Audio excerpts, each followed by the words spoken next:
Hey, so, as an aside to something I'd been showing off earlier, we were talking in some comments about my kind of everyday lockpick kit, and I figured, well, maybe I'll just give you a video and show you how it's been updated over the years because there's a blog post that used to show its contents. It's not really that accurate anymore. Frankly, it's also not that accurate to call this my everyday pick kit because, frankly, it's not in my pocket all the time.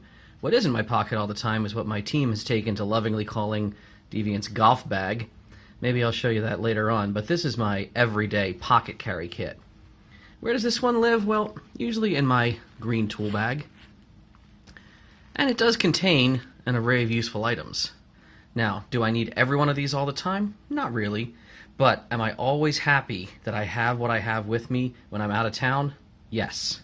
So really quickly, let's just go straight through it and talk about what we have. As far as pick tools go, you're not going to see a whole lot in here. You don't need a wide variety of picks when you're manipulating a lock. Not nearly as much, in my opinion, as you need good turning tools. So what do we have? A whole mess of all different thicknesses and sizes and varieties of turning tools, and only one hook, 1/2 diamond, and a couple of rakes. These happen to be Tools Wicked Wave series, so we have a quad and a quint. When I'm not manipulating locks outright, what else can I do? Well, there's a whole bunch of useful sort of bypass and quick attack gear. We have a mini gem, we have a protector key if I'm operating on Schlage systems and I want to make sure that I don't damage the lock by dumping out a bunch of mastered pins. Anytime I'm flipping that around, this key will insert in a lot of different keyways and stay out of the way but keep the pins safe. The beloved CH751 makes an appearance because, yes, it's useful. Handcuff shim, obviously useful for demos and some decoding, but as far as decoding goes, you have the super thin, easy decoder tool and the quick stick or the shank. What do we have here? Now the rest are a bunch of wafer lock jigglers. These you don't see in as many kits. Sparrows makes these, and as much as we can poke fun at some Sparrows gear, this is really, I found these to be high quality and useful on double-sided wafer locks. Most of the time in wafer locks, though, yeah, I'm reaching for either the single-sided or the double-sided very simple wafer jigglers, and rounding out my quick and easy tools, we have a set of warded lock attack tools, warded picks or church keys or skeleton keys. Do I use these all the time? No. Am I glad I have them? Abso-effin-lutely. Now, tucked in there, because it doesn't fit easily on a keychain, I do have a comb pick. Am I going to use this a great deal in America? Not really, except this side. The small teeth, you're going to overlift the pins on a Master 140 or Master 141, 142, etc. Really nice to have around. One of these days, maybe I'll find a lock that's not in Europe that I can comb with the larger tooth side of things, and on that day, I will laugh a lot. People always see this and ask, do I have an Allen key in my kit? No. Any other SAVTA or GSA safe technicians can tell you what this is. It's a safe lock change key, so I can set the combination. This one happens to be a Sargent & Greenleaf 6700 series because that's a very common safe dial. Little wooden dowel pin knocked down, given a little channel on each side. Just kind of an improvised, cheap throwaway follower tool if I'm servicing a lock. Look at that. Hardly ever grab it, but I do have a bobby pin in here for some handcuff demos. Another bypass tool. The American lock bypass driver.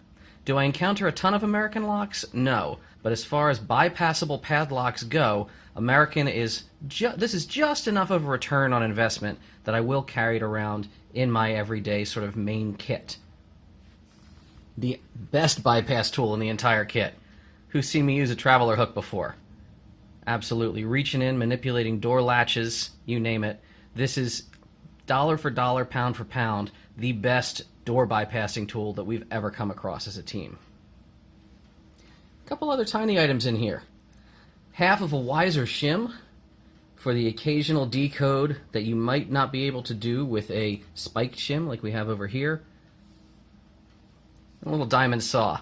Do I really use this a lot? Not a whole lot. If I'm filing something down, like let's say I'm impressioning a key, I tend to be doing that with this impressioning file that I've chopped down, knocked the handle off so it'll fit in my kit nicely.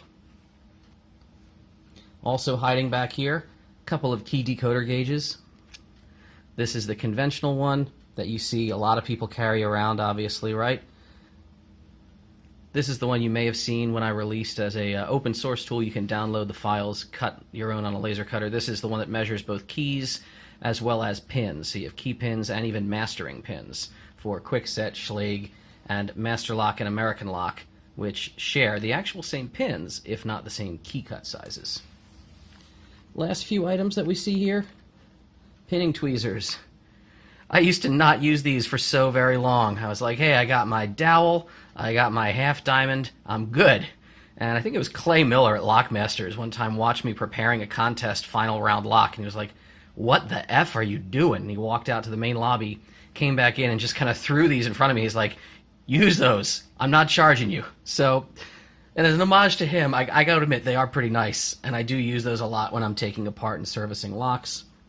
And speaking of servicing problems, the last few items that I have in this kit are almost all broken key extractors. So we have a couple of these spiral spikes. You can barely see that they have small embedded fibers and lines to reach in there, twist and grab, or your more conventional style of broken key extractors.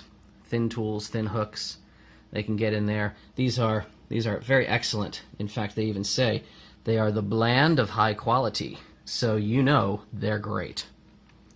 The one thing that is really great, frankly, as much as we bang on Peterson tools sometimes for charging what they charge, Peterson equipment is really wonderful, and I've never quite found anything as perfect and strong and resilient as the mini knife.